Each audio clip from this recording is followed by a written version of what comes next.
CMS जो कि अभी रीसेंट है, तो इट कैन हेल्प यू अगर आप ऑलरेडी UPSC CMS की तैयारी कर रहे थे, एंड अगर आप नहीं भी कर रहे हैं तो I found this question to be really important. It can occur. हाँ, the pattern is not same, the type of question I have observed is a bit different from the NEET and INSET, but there are few question like the concept is important. ठीक है, तो हम उसको revise करते हुए इसको करेंगे. तो any one can watch it, and also I'll share the PDF on the Telegram group. How to join that is go to the YouTube का section, उसमें post वाला section होता है, there is a QR code as well as there is the direct link for it. ठीक है, चलो start करेंगे. AV note जो होता है ना हमारा ट्राइंगल ऑफ कूच में होता है, IVC एंड राइट एट्रियम के बीच में बना होता है. ठीक है, इसमें ना TT याद रखना है हमें, ट्राई कस्पिड वॉल्व होगी वहाँ पे. ऑब्वियसली AV नोड कहाँ पर है हमारा, राइट साइड है. राइट साइड क्या होता है हमारा, राइट साइड होता है ट्राइकस्पिड, तो ट्राइकस्पिड वॉल्व हो गई. फिर उसको होता है टेंडन ऑफ टडारो. ठीक है, फिर ओस्टियम ऑफ कोरोनरी साइनस. हमें ये 3 याद रखने हैं, टॉट करके भी याद रख सकते हो, ट्रायंगल ऑफ कूच होता है ये. उसके बाद प्रीनीनल फेलियर के अंदर क्या होता है हमारा, फीना कम होगा, बर्न एंड क्रिएट का रेशियो ज़्यादा होगा. हम हमेशा ना भूल जाते हैं कौन सा ज़्यादा कौन सा कम. तो प्री रीनल के अंदर ना सोडियम में कोई दिक्कत नहीं है, तो एक्सक्रीशन सोडियम की कम ही होगी, तो इसलिए प्री रीनल में याद रखना कि सोडियम की कोई दिक्कत नहीं, लेकिन बर्न अपॉन क्रिएट बढ़ जाएगा. हाइलिन कास्ट फिजियोलॉजिकल हो सकते हैं. टॉम हॉर्सफॉल प्रोटीन होते हैं इसके अंदर, वो कभी जैसे कोई फीवर होता है तब वगैरह भी निकल सकते हैं, तो इट इज़ नॉर्मल. फिर उसके बाद आएगा हमारा हाई, मतलब कोई सीरियस कंडीशन नहीं, I meant to say high output cardiac failure के अंदर बेरी में होता है. उसके बाद severe anaemia, thyrotoxicosis, AV fistula and aortic regurgitation. As you can see कि उनमें सब में ज़्यादा फ्लूइड होता है. ठीक है, उसके बाद सार्कोइडोसिस में 2 डिसीजेज याद रखने. एक्यूट कंडीशन में क्या होता है, लॉवग्रेन आता है. लॉवग्रेन को कैसे लर्न करें, N से एरिथमा नोडोसम एंड ग्रीन से अर्थराइटिस. ठीक है, हमें ना याद रह जाता है N से, लेकिन हमें ये नहीं याद आता अर्थराइटिस आएगा, तो इसलिए ग्रीन को याद रखना कि ग्रीन घास पर आप चल रहे हो, अर्थराइटिस, लॉ ऑफ ग्रीन. ठीक है, हीर फोर्डेड क्या है, एक अच्छी ट्रिक है. हीर जो है ना एक लड़की है जो कि फोर्ट के अंदर बैठी है, वो क्या मुंह फुला कर बैठी है, रो रही है. धीरे धीरे पता चला इतना रोई कि उसको लकवा आ गया, सॉरी ये लकटा लिखा हुआ है, लकवा आ गया. ठीक है, मैं समझाती हूँ. हीर फोर्ट में बैठ रही थी, रो रही थी, और वो मुंह फुला कर बैठी थी क्योंकि पैरोटाइटिस था. फिर यूवियाइटिस था क्योंकि उसकी आंख से आंसू आ रहे थे, एंड ऑल्सो फेशियल नर्व चली गई, इसलिए लकवा आ गया. ठीक है, वो ऐसे एब्रप्टली अपने आंसू अकेले पहुंच रही थी ना दिखाने के लिए, तो उसके फेशियल नर्व भी स्ट्रिप ऑफ हो गई. ऐसे हम याद रख सकते हैं. फिर फेल्टी सिंड्रोम हो गया हमारा रूमेटॉइड अर्थराइटिस के साथ स्प्लीनोमेगैली. ठीक है, spleen you can feel, otherwise you can not feel normal person के अंदर स्प्लीन, यू नो. तो स्प्लीनोमेगैली एंड आरे हो गया, तो फेल्ट हो गया. Clubbing can occur in the toes as well, ये भी याद करना है. नेक्स्ट चलते हैं, ये देखो ये इंटरेस्टिंग है. देखो राइट एंड लेफ्ट साइड में क्या होता है, सेकंड इंटरकोस्टल स्पेस में राइट साइड पे अयोटा होगा, और यहाँ पर हमारा अयोटिक का रिलेटेड कुछ भी हमें फील होगा. लेफ्ट साइड में पल्मनरी होता है, तो पल्मनरी स्टेनोसिस. अर्ब्स पॉइंट होता है हमारा बीच का, बीच वाले में हमारा क्या होगा बाद में देखेंगे. अच्छा, फोर्थ इंटरकोस्टल स्पेस में, मतलब not exactly on the right side but more towards right, it is tricuspid and apex पे माइट्रल होता है. ठीक है, ट्राइकस्पिड पे TRTS तो ऑब्वियसली मिलेगा, साथ में VSD भी मिलेगा, जबकि MVP M के साथ जाता है और उसके बाद माइट्रल में चला जाता है. अब बीच में जो अर्ब पॉइंट हमारा बनता है ना इन सब के बीच में, उसको बोलते हैं हम HOCM. सिस्टोलिक में हमें वो फील होता है, डायस्टोलिक के टाइम पे AR या फिर PR फील हो सकता है. हमने रिगर्जिटेशन की बात इसमें की नहीं थी. रिगर्जिटेशन का मतलब क्या होता है, पहले तो ये समझो. रिगर्जिटेशन का मतलब होता है वो अंदर से वापस से अपना पानी फेंक रहा है. तो वो क्या कर रहा है, वो सेकेंड इंटरकोस्टल में पानी को ऊपर नहीं जाने दे रहा है, वो नीचे फेंक रहा है. तो देखो नीचे की तरफ आ गया, ईजी हो गया ना. फिर उसके बाद आएगा हमारा पल्मोनरी एम्बोलिज्म. अगर आपको हाई क्लिनिकल सस्पिशन है तो you have to do CTPA. अगर लो सस्पिशन है then do the D dimer. And एक और था इसके बारे में point, we will find it later. Okay, Palla sign and water mark I have explain over there, will repeat it again. अब उसके बाद इंट्राक्रेनियल प्रेशर जो इंक्रीज होता है वो उसकी ट्रिक होती है हमारी टोड के कारण. टोड का मतलब क्या, पहली बात तो विटामिन D, विटामिन A तो आपको याद रहना ही चाहिए. OCPs can also do it, and tetracycline. ठीक है, तो हमें कैसे लर्न करना है, इंट्राक्रेनियल प्रेशर जो होता है, मतलब दिमाग किसका ख़राब होता है, टेट्रासाइक्लिन का, एंड OCPs लेने के बाद. ठीक है, टेट्रासाइक्लिन में हमने लर्न किया था साइकिल पे कोई भाग रहा है, तो फिर साइकिल पे कोई जा रहा है, उसका सर गर्म हो गया, you can remember like that as well. बस एक फिर टोड, या फिर ऐसे टोड जो है फ्रॉग है उसका दिमाग ख़राब होता है इसलिए वो उछलता रहता है, ऐसे भी लर्न कर सकते हैं। बोर्ड, बोर्ड के अंदर ये क्या होता है, हमारा COPD के लिए होता है। इसमें B for BMI obstruction FEV1 से करेंगे, D से डिस्पनिया के लिए MMRC, E for exercise capacity, ठीक है। तो ये हो गया हमारा hepatic encephalopathy precipitated by the infection and to loading and electrolyte imbalance, ठीक है। तो क्या है, आपने कुछ भी नाइट्रोजन का लोडिंग कर दिया, प्रोटीन वगैरह ज़्यादा दे दिया, इलेक्ट्रोलाइट एंड इन्फेक्शन तो ऑब्वियसली ट्रिगर कर ही सकते हैं, दिमाग की बात है ना, क्योंकि सबसे ज़्यादा इलेक्ट्रोलाइट हमारे दिमाग के ऊपर असर करता है, सोडियम वगैरह हो गया, ठीक है। फिर उसके बाद हमारे लीवर पे अगर कुछ स्ट्रेस जाएगा, इन्फेक्शन तो ओवरऑल स्ट्रेस हो गया, लीवर पे स्ट्रेस जाएगा, प्रोटीन ज़्यादा हो गया तो हेपेटिक एनकेफेलोपैथी ट्रिगर हो जाएगी। फिर उसके बाद आता है हमारा हीमेचुरिया एंड हीमोग्लोबिन्यूरिया।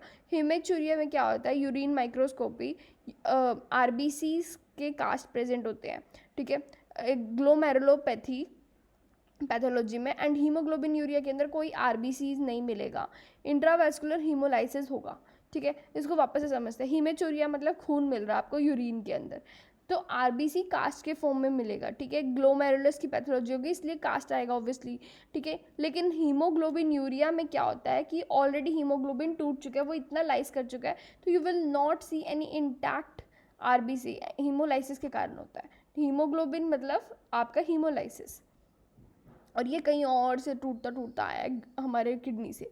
CuSO4 पॉइजनिंग में क्या होता है, ब्लू ग्रीन कलर की वॉमिटिंग होती है, कैप्टोनियंस लाइन मिलेंगी, methemoglobin can also occur along with it. Phosphine gas is garlic की और कौन से होते हैं, आर्सेनिक, फोस्फोरस एंड लिड। अच्छा, कौन सा फोस्फोरस, वाइट एंड येलो, ठीक है। रेड तो हमारे माचिस के अंदर होता है, वो तो नहीं होगा। फिर REM जो होता है वो हमारा 1/4 टाइम लेता है, N2 में हम मैक्सिमम होते हैं, बच्चे N3 के अंदर मैक्सिमम होते हैं। अब ये पोर्शनर्स रेटिनोपैथी या एक्यूट पेनक्रेटाइटिस में आती है, बकवास है, बस लर्न कर लो। टॉक्सो CMV लिम्फोमा मैक, देखो कितनी बड़ी बड़ी बीमारी है, toxoplasma, CMV, lymphoma and MAC, मतलब CD4 लेस देन 100 होगा तो होगा। PCP can occur and less than 200 as well. TB can also occur, लेकिन ये टॉक्सोप्लाज्मा हम इतना जनरली देखते नहीं है ना लोगों में, because it is at very low CD4। That is your lymphoma. Lymphoma होना कोई आम बात है क्या, मैक का होना कोई आम बात नहीं है। Even CMV and toxo is also very important. Stereognosis graphesthesia जो होता है वो कॉर्टिकल सेंसेशन होता है, because it is all the part of the R parietal lobe, ठीक है। AIA होता है मतलब हमारा स्टेरॉइड्स। अच्छा, ऑटो इम्यून हिमोलाइटिक एनीमिया के अंदर you have to give steroids as a first line, ठीक है। हाशिमोटो क्या होता है, वो इंक्रीज होता है फॉर लिम्फोमा, ठीक है। Hashimoto increases the risk for lymphoma, ये हमें याद रखना है, ठीक है। हाशिमोटो लिम्फोमा का रिस्क बढ़ा रहा है। रीडल एंड हाशिमोटो में डिफरेंस हमें पता होना चाहिए। Again I have repeated the same thing. Riddles के अंदर क्या होता है, हमारा फाइब्रोसिस होता है, तो सूडो कैंसर जैसे दिखेगा, but it is not the cancer, it is just increasing in the size and fibrosis is there. Hashimoto में there will be lymphocytes infiltration, and thyroid का लिम्फोमा का risk will be more in real, ठीक है। अब हमें ये classification थोड़ी सी idea होना चाहिए, बिकॉज क्वेश्चंस आए हैं इससे। तो सिस्टोड्स होते हैं हमारे टेप वोम, नेमेटोड्स होते हैं हमारे नॉर्मल वोम्स राउंड टाइप में, फ्लैट हो गए हमारे ट्रामेटोड्स, ठीक है। तो सिस्टोइड्स टेप वोम हो गया, टीनिया, सोलियम हो गया, सेजिनाटा आ गया, बीफ एंड पोक टेप वोम हो जाएगा। डाइफिलोबैथरम लेटम इज यार फिश टेप वोम। एच नामा ड्वार्फ होता है, इकाइनोकोकस। सो डाइफिलोबैथरम लेटम क्या होता है, हमारा B12 का डेफिशिएंसी करेगा, and it has the cyclops as a part of the cycle. इंटेस्ट एंड नेमेटोड्स के अंदर क्या होता है, इंटेस्टाइन एंड टिश्यू। इंटेस्टाइन में एस्कैरिस, हमारा हुकवॉर्म, ट्राइचेरियस एंड एंट्रोबियस वर्मिकुलारिस हो जाएगा, एस्कैरिस, ठीक है। फिर उसके बाद टिश्यू के अंदर होते हैं dracunculosis is known as guinea worm, it also involves the use of cyclops which was the question. Trichinella, Brugia, Wuchereria, loa loa causing the Calabar. Calabar का मतलब क्या पता है, वो हाथ को मोटा कर देता है, उनको सर का आंख में रिवर ब्लाइंडनेस कर देगा, ठीक है। बुचेरिया ब्राउन क्राफ्टी एलिफेंटियासिस कर देगा, तो ये सारी चीज़ें इंपॉर्टेंट है। ट्रेमेटोड्स जो होता है वो हमारा फ्लैट फ्लूक्स होते हैं, तो इसमें फिशोला, हेपेटिका, सिस्टोसोमियाज में अपने 3 टाइम पढ़े हैं, क्लोनोर्किस, ओपिस्थोर्किस, ये सब होगा, ओके। देन आएगा हमारा परप्यूरा फिलिमिनेंस। इसमें क्या होगा, लार्ज इकाईमोसिस होगा विद इरेगुलर, देखो परप्यूरा है, इकाईमोसिस विद इरेगुलर शेप हो गया। ये हमें वाटर हाउस फ्रिड्रिचसन नहीं पढ़ते, मेनिंजाइटिस के अंदर मिलता है। इसके अंदर हमारे कैप्सूल प्रेजेंट होता है, तो इसकी वैक्सीन तो होती है। एस्पिरिनिक आर मोर प्रोन ऑब्वियसली, ठीक है, क्योंकि ये कैप्सुलेटेड होता है। फिर आएगा हमारा एलर्जिक कॉन्टैक्ट डर्मेटाइटिस, जो कि हमारा टाइप 4 हाइपर सेंसिटिविटी रिएक्शन होता है। हमें ना एलर्जिक देख के हाइपर 1 लिखने की आदत है, लेकिन ये कॉन्टैक्ट डर्मेटाइटिस है, ये याद रखना, तो वो टाइप 4 में आएगा। फिर आएगा वर्निके। वर्निके क्या होता है, हमारा damage to the mammillary body, तो हमें याद रहता है, लेकिन हमें ये भी याद रखना है dorsal medial nucleus, because mammillary body is the anterior nucleus of thalamus, तो dorso medial of the hypothalamus is also it is damaging. Next है हमारा ARDS। ARDS के अंदर हमारे 3 स्टेजेस आती है, एक्जिडेटिव, प्रोलिफरेटिव, फाइब्रोटिक। हमारे 7 दिन के लिए होती है एक्जिडेटिव, देन 7 से 21 दिन, एंड मोर देन 21 दिन। ठीक है, एक्जिडेटिव सिर्फ हमारे 7 दिन के लिए है। फिर उसके बाद आएगा हमारा ब्रेस्ट मिल्क। ब्रेस्ट मिल्क हमारा टॉरिन, ओमेगा-2-6 में रिच होता है। लैक्टोज भी उसमें बहुत सारा होता है। तो लैक्टोज क्या करता है, वो कैल्शियम को अब्जॉर्ब करने में सोल्यूबल करता है। एंड ऑक्सीटोसिन जो होता है वो हमारा इंजेक्शन ऑफ मिल्क कराएगा, बनाएगा कौन, PRL। ठीक है, विच मिल्क फुल टर्म बेबी के अंदर प्रोड्यूस होता है, फीमेल बेबी में। फिर उसके बाद आएगा विच मिल्क मदर का मत समझना, ओके वो हॉर्मोन्स मदर के हाई पास हो जाते हैं ना, उसके कारण होगा। आयरन पॉइजनिंग में हमारी स्टेजेस इंपॉर्टेंट है। सबसे पहले क्या आएगा, खून, फिर वो बंदा ठीक हो जाएगा, फिर उसके बाद उसका लीवर धीरे धीरे करके फेल हो जाएगा, लास्ट में जाके पाइलोरिक स्टेनोसिस आएगा। क्या है, पहले खून है, आयरन पॉइजनिंग हो गई है, पॉइजनिंग हुई है मतलब बहुत सारा है, तो पहले उसने खून कर दिया, फिर उसके बाद एसिम्प्टोमेटिक फेज आया, देन उसके बाद हमारा लीवर गया, एंड देन पाइलोरिक स्टेनोसिस करा दिया। सॉरी, तो हम वापस से बोलेंगे, GI पहले खून आया, एसिम्प्टोमेटिक स्टेज आया, लीवर का फेलियर हुआ, pyloric stenosis. Then there was 2 questions about the primary apnea and the secondary one. तो primary one responds to the touch, whereas secondary does not respond to the touch. ये important है. And white QRS will be seen in the kerosene का poisoning. Rotavirus is absorbed in the normal gut flora condition. ठीक है, अगर मान लो कोई infection है तो रोटा वैक्सीन मत दो, क्योंकि कोई फ़ायदा ही नहीं है, वो ओरल वैक्सीन है, तो नॉर्मली एकदम बंदा हेल्दी होना चाहिए। Interception is the side effect of it. ठीक है, और lung cancer is not associated with any radiation. Thyroid वगैरह होता है, लिम्फोमा वगैरह होता है, लेकिन नॉट दिस लंग कैंसर। लेफ्रोमिनी इज़ AD। ठीक है, कैसे लर्न कर लिए, तो देखो ये ली, मैडम ले, ऐसे करके हमारी जो फ्रेंच लैंग्वेज होती है, तो ऐसे ही कुछ ये फ्रेंच सा नाम लग रहा है ना, तो उसको डोमिनेंट कर दो। P53 हो जाएगा, ब्रेस्ट कैंसर होता है, ब्रेन ट्यूमर होता है, सार्कोमाज होते हैं। ब्रेस्ट, ब्रेन, सार्कोमा, कोई भी टाइप का सार्कोमा। उसके बाद बेरेट इसोफेगस आएगा, this which is not by your NSAIDs, तो you do the endoscopic mucosal resection. NSAIDs क्यों नहीं करते, देखो NSAIDs का काम है हमारे गैस्ट्रिक अल्सर करना, नॉट गैस्ट्रिक एसिड को बढ़ाना, तो ये मिसकंसेप्शन है दिमाग में ना, तो इसको क्लियर करो। NSAIDs के कारण हमारा गैस्ट्रिक HCl बढ़ नहीं रहा है, तो बैरेट इसोफेगस से रिलेटेड ही नहीं है, and you have to do endomucosal resection so that it will not be converted into adeno cancer. Most common cause of esophagus barotrauma. Then आता है हमारा radiation. Radiation affect the bone marrow and then the CNS। Bone marrow काफ़ी rapid है, CNS is the last one to get affected because it is not reforming, neurons are fixed, गए तो गए। And NF1 के अंदर होगा हमारा एस्ट्रोसाइटोमा, virus NF2 के अंदर होता है मेनिंजियोमा एंड एपेंडाइमा। तो NF2 के लिए बोलते हैं हम मिसमी में श्वानोमा होता है, मेनिंजियोमा एंड एपेंडाइमा, लेकिन फर्स्ट वाले के अंदर हमें क्या याद रखना है, एस्ट्रोसाइट्स।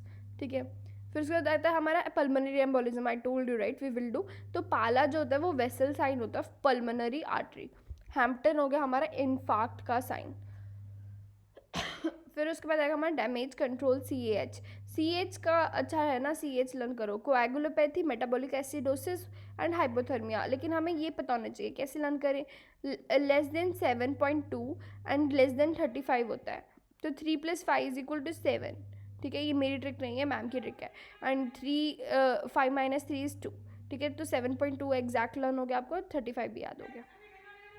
देन आएगा distributive shock, increase the after load cardiac output को इंक्रीज करता है, रिड्यूस द पेरिफेरिकल रेजिस्टेंस एंड, क्योंकि वार्म होता है ना ये, एंड वैसोडाइलेशन कराएगा इसलिए। ठीक है, फिर उसके बाद organ perfusion is the best indicator, हमारा सेंट्रल वेनस प्रेशर आएगा। Clinically if they have asked then it is your urine output, the answer was given as urine output, but if they will ask the exact then it will CVP. Then hematopoiesis is started by the 14 days in the fetus. फिर उसके बाद oligo का मतलब क्या होता है, single pocket should be less than 2 but AFI should be less than 5 to 25 होता है हमारा रेंज। फिर उसके बाद प्रेगनेंसी के अंदर हीमोडाइलेशन होता है ना, उससे क्या होता है सारे के सारे सीरियम जो होते हैं वो कम हो जाते हैं, अवेलेबिलिटी जैसे आयोडीन हो गया, कुछ भी हो गया सीरम का, इलेक्ट्रोलाइट्स वगैरह का कम हो गया, डायलेशन हो गया। एंड सेक्स बाइंडिंग ग्लोबुलिन जो होते हैं हमारे, CRH ACTH सारे इंक्रीज हो जाएंगे। Before the labour the progesterone should decrease because it is the tocolytic. तो estrogen helps in increasing the oxytocin pressure and the contraction happens. POPQ is per se per prolapse and we do it after the total vaginal length. Okay. Acne can be improved with OCPs. SPRM में यूलिप्रिस्टल होता है, you do not give in the liver dysfunction. यूलिप्रिस्टल में कितना सारा ल आ रहा है, you don't give in liver problem. Recording the birth and death in a country जिसकी स्लो प्रोग्रेस है, दैट इज़ योर ले रिपोर्टिंग, ठीक है। फिर उसके बाद वाइटल के अंदर आता है हमारा डेथ एंड लीगल सेपरेशंस, मतलब कोई मूव कर गया या डाइवोर्स हो गया, ये सब चीज़ें, these are really vital for the nation to know. And buffalo, अब जैसे मतलब ऐसे लर्न कर लो ना, वाइटल मतलब इंपॉर्टेंट, सब सोसाइटी की आंटी हो क्या जानना है किसके घर में किसकी डेथ हुई है, किसके डाइवोर्स हुए हैं, तो that is your vital thing. And lay reporting के अंदर ना the government is sitting over there, people have to come and tell कि हमारे ये बर्थ हुआ है, हमारे ये हुआ है। बफेलो, अच्छा ये this sequence is really important for the fat you say और the many things, just remember this, इसको तुक्का लगा लेगा। तो buffalo, then goat, then cow and human milk last में, ठीक है। It is on the basis of the fat content we have. Most common IDA in India is in fall in the transferrin saturation ratio, ठीक है। फिर उसके बाद हम ये डायग्राम पढ़ते हैं।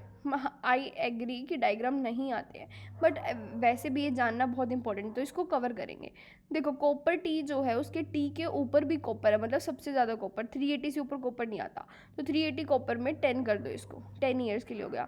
नोवा जो टी है उसके अंदर हमारा क्या होगा, ये सिर्फ यहाँ पर कॉपर है, ठीक है। ऐसे ही हमारा होता है 375, सिर्फ यहाँ पर कॉपर है, दोनों के दोनों, इसलिए क्या होगा कि हमारे 5-5 साल के लिए हो जाएंगे, कम कॉपर है। लेकिन ऊपर की स्टेम को देखो, ऊपर की स्टेम हमारी टी जैसी है, तो वो नोवल है अपने ओरिजिनल से, तो वो क्या है, वो 5 ईयर्स हो रहा है नोवा, जबकि कॉपर 375 मल्टी लोड वाला अपने आप को चेंज कर दिया, ऐसे ऊपर से इंद्रधनुष बना दिया। फिर मेरिना जो है वो पूरा का पूरा LNG है सिंथेटिक, तो ये 8 साल के लिए हो गया। प्रोजेस्ट्रेट हमारा 1 साल के लिए होता है सिर्फ। लिपी लूप्स भी देखो कितना कर्वी है, तो ये 10 साल के लिए होगा। आप वापस से रिपीट करेंगे, 380 वाला जो है हमारा वो 10 साल के लिए हो गया। नोवा वाला के अंदर हमारा नोवल था तो 5 साल के लिए, इट्स ओके, बट हमें पहचानना आना चाहिए। और मल्टी लोड वाला 375 का 5 पकड़ लो। एंड मेरीना 8 साल के लिए, प्रोजेस्टेट 1, एंड लिपिलुप्स कितना बड़ा है ना, तो 10 साल के लिए हो जाएगा। Anticholinergics are the most effective one for relieving the tremors, not the dopa, okay. And then आता है हमारा ओस्टियोपोरोसिस। ओस्टियोपोरोसिस के अंदर ना ये क्या पूछते हैं, ये नहीं पूछते क्या ड्रग है, ये पूछते हैं उसका रूट क्या है, तो हमें दोनों पता होना चाहिए। तो ओस्टियोपोरोसिस के अंदर we are giving everything oral except हमारी 3, तो सबक्यूटेनियस रूट्स देखो, IV जोलेंड्रेट तो आपको याद रहेगा, ओस्टियोक्लास्ट को इनहिबिट करता है।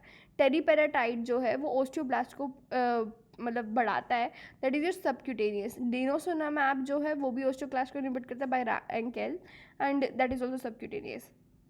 So this teriparatide and denosumab, these are subcutaneous, you have to remember this. IV you will guess it, otherwise everything is oral. So parathyroid is subcutaneous, and this denosumab, okay. Then उसके बाद आएगा हमारा bone age less than chronological age is hormonal cause, जबकि अगर equal होता है that is your familial, ठीक है। तो बोन एज नहीं बढ़ पा रही है, बंदा वैसे बढ़ा तो हार्मोन्स की कमी है ऑब्वियसली। देन OHC के अंदर अगर आइड आता है ना, तो that is your trick for the hypoglycaemia. Then there is should be we should know essential and the intentional tremor. Intentional tremor is in the cerebellar lesion, and essential tremor जो होता है वो फैमिलियल होता है, decrease with the alcohol, and head का moment पता है। देखो एसेंशियल ट्रेमर का मतलब क्या हुआ, आपको अभी माइक पकड़ा के बोल दिया जाए कि आप जाओ 1000 लोगों के आगे बोलो, then you will be very nervous, right. तो ये फैमिली के अंदर से आता है, वो हाथ शेक करने लग जाएंगे हैंड शेक के टाइम पे, इवन सर भी हिलने लग जाता है, कुछ लोगों की आवाज़ शेक करती है। तो that is your essential one. And alcohol के साथ ठीक होता है, इसलिए लोग बैक स्टेज पे एल्कोहल पीते हैं. Intentional is because of the cerebellar lesion. तो डिजिट्स जो थे, तुमने बोला फिंगर नोज टेस्ट करो, तो सेरिबेलम में हम करवाते हैं ना, तो लास्ट पॉइंट पे आते थे वो उसको ट्रेमर हो जाएगा. ठीक है, हम सोचेंगे वो जान के इंटेंशनली कर रहा है, हमारा मजाक कर रहा है, but no, that person is affected. फिर उसके बाद रोमबर्ग साइन जो होता है ना, वो हमारे डोर्सल कॉलम के अंदर पॉजिटिव होता है, नेगेटिव होता है सेरिबेलर में.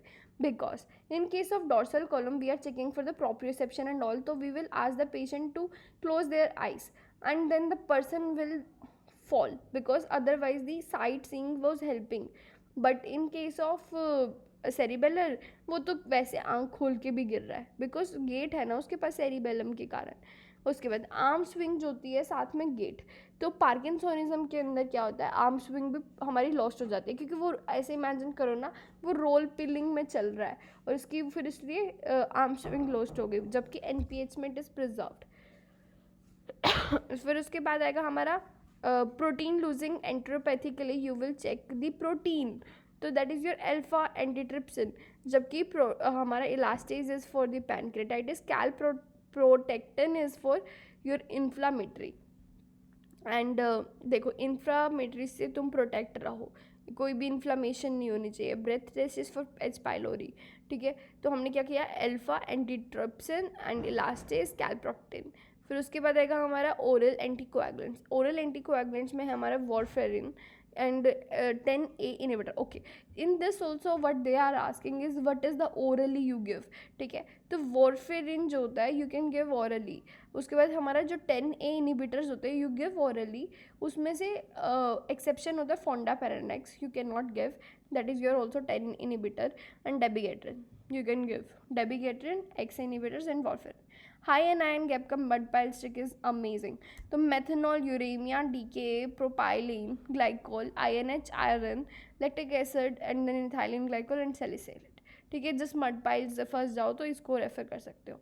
Primary oocyte arrest is in meiosis one only but in prophase, प से प.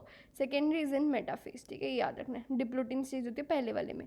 फिर उसके बाद आता है BMI मोर देन 30 है तो you use the anti obesity drug. Tiraglutide, semaglutide, liraglutide, ऐसे सब कुछ होता है ना हमारा. फिर उसके बाद होता है हमारा मोर देन 35 विद कॉम्प्लिकेशंस, या फिर more than 40 you do the surgery. और बेरियाट्रिक सर्जरी में मोस्ट कॉमन कॉम्प्लिकेशन होता है anastomosis leak, but the death is because of the DVT. Ferguson reflex is for the induction of labour where you strip of the membrane, PGF2 जो होता है release होता है and then you have to rupture it. ठीक है, so what you will do is you will insert your fingers and there is the intact membrane over there उसके baby के पास, and you are not rupturing, you are just stripping it. ठीक है, फिर उसके बाद आएगा हमारा gaze palsy. Supra nuclear gaze palsy में you can not look the up. Supra nuclear is supra, ऊपर नहीं देख सकते. पैरानॉइड वाले में, पैरानॉइड का मतलब का है पीनियोब्लास्टोमा के कारण कोलियर साइन होता है, तो you can not look down. ठीक है, तो you are just looking the straight, vertical palsy होती है, डाउन इज इम्पेयर्ड. ठीक है, तो what you will do is you will just look straight और अप. तो सुप्रा न्यूक्लियर में अप नहीं देख सकते, पैरानॉइड वाले में आप डाउन नहीं देख सकते, ये याद रखना है. तो how I have remembered is supra nuclear के अंदर बर्ड बनती है, तो वो जो बर्ड है वो ऊपर नहीं देख सकती. कोई बर्ड उड़ रही है, वो ऊपर देखेगी क्या करेगी, वो ब्लू ब्लू स्काई को देखकर कुछ नहीं कर सकती, तो वो नीचे की तरफ देखती है. ठीक है, but let me clarify it, I am again confuse in this, I just tell in the last. ठीक है, देख के. अच्छा, उसके बाद हमारा rhonchi. Rhonchi is produced in the bronchiectasis. Attributable risk जो होता है that is your incidence in exposed minus incidence in non-exposed upon incidence in exposed. Do not confuse with the relative risk, you know, because relative risk is just simple incidence in exposed upon incidence in non-exposed. Okay, let me just recheck that.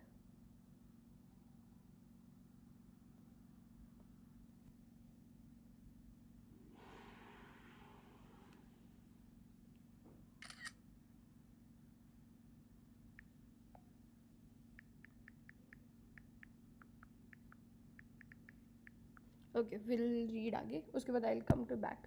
उसके बाद haemophilia जो है ABC होता है, that is your 8, 9, 11। तो 8 and 9 जो होता है वो XR होता है एंड 1 सेकेंड, ओके या इट इज़ रिटन टोटली उल्टा। तो इसके अंदर क्या होगा, मेरे को ये पैल्सी हटा के लिखना था कि अप गेज प्रेजेंट, ठीक है। I can not edit it now but I will tell you the in detail, ठीक है। तो सुप्रा न्यूक्लियर में क्या होता है, सुप्रा न्यूक्लियर में you can see the only ऊपर, ठीक है। तो ऊपर अप पैल्सी नहीं है, you can do the up gaze, जबकि इसके अंदर you can do the down only. तो हाउ आई रिमेंबर्ड इट कि पीनियोब्लास्टोमा आएगा, ऊपर से प्रेशर देगा, आंख को नीचे डाल देगा, तो you can see the down but you can not C the up. Just एक लर्न कर लो, ठीक है। I am sorry for this, ये पैल्सी नहीं आना है यहाँ पर, ठीक है। I will mention in the comment again. Haemophilia जो होता है हमारा ABC होता है 8, 9 एंड 11। XR हो गया क्रायोप्रेसिपिटेट, क्रायोप्रेसिपिटेट लुक्स लाइक 8, तो 8 के अंदर आ जाएगा हमारा हीमोफीलिया। फिर उसके बाद आएगा हमारा गैस्ट्रिक अल्सर। गैस्ट्रिक अल्सर के अंदर क्या होगा, CMV एंड HSV। CMV में सर्पेंजीनस अल्सर होता है, जबकि HSV के अंदर पंच्ड आउट अल्सर होता है। एक्टिनोमाइसिस के अंदर क्या होगा, हमारा हाइपर सेंसिटिविटी निमोनिया, ठीक है। अंकल इधर है चाबी। फिर उसके बाद आएगा हमारा essential amino acid. Essential amino acid के अंदर होता है प्राइवेट टिम होल। तो हमें प्राइवेट टिम होल को पूरा याद रखना है because the question has been asked. तो फिनाइल एनालाइन हो गया, फिर वेलिन हो गया, ट्रिप्टोफैन हो गया, थ्रियोनिन हो गया, isoleucine, methionine, histidine, leucine, lysine. Just go through this once again and you will remember it. Phenylalanine, valine, tryptophan, threonine, isoleucine, methionine, histidine, leucine, lysine, okay. And actinomyces hyper sensitive pneumonia करता है, ये हमारा type 3 होता है, okay. We have learn this. से learn कर लो, इसमें कन्फ्यूजन होती है आई नो। तो CMV एंड से सर्पेंटिनस हो जाएगा। देन उसके बाद कॉलीफॉर्म प्लेट के अंदर हमें लर्न करना है, okay I can not scroll it but I will tell you what I have written. तो कॉलीफॉर्म प्लेट के अंदर क्या होता है, टेस्ट ट्यूब होता है, एक मेम्ब्रेन फिल्टर होता है। Membrane filter is very rapid, test tube is very accurate but it takes more time, more labour and it is very tidy, ठीक है। Yellow fever vaccine you can not give the with the cholera, ठीक है। Cholera you can not give दोनों को एक साथ, जबकि MMR के साथ you can give it. This is the repeated question. And influenza जो होता है वो GBS करवाता है, ठीक है। Killed influenza is causing GBS, okay. We will, हाँ BCG ओस्टियाइटिस कराएगा हमारा, ठीक है। But else it will do, I will just add in the another PDF, okay. Thank you and sorry for that palsy वाला दिक्कत, इसलिए I will just repeat it again. Supra nuclear के अंदर इस पैल्सी को मत देखो प्लीज़। तो सुप्रा न्यूक्लियर में you can see the up, whereas paranoid वाले में you can see the down. तो हाउ, जस्ट रिमेंबर कि पीनियोब्लास्टोमा ने प्रेशर दिया एंड आपकी आंख नीचे होगी तो you can look down only, ठीक है। Thank you so much.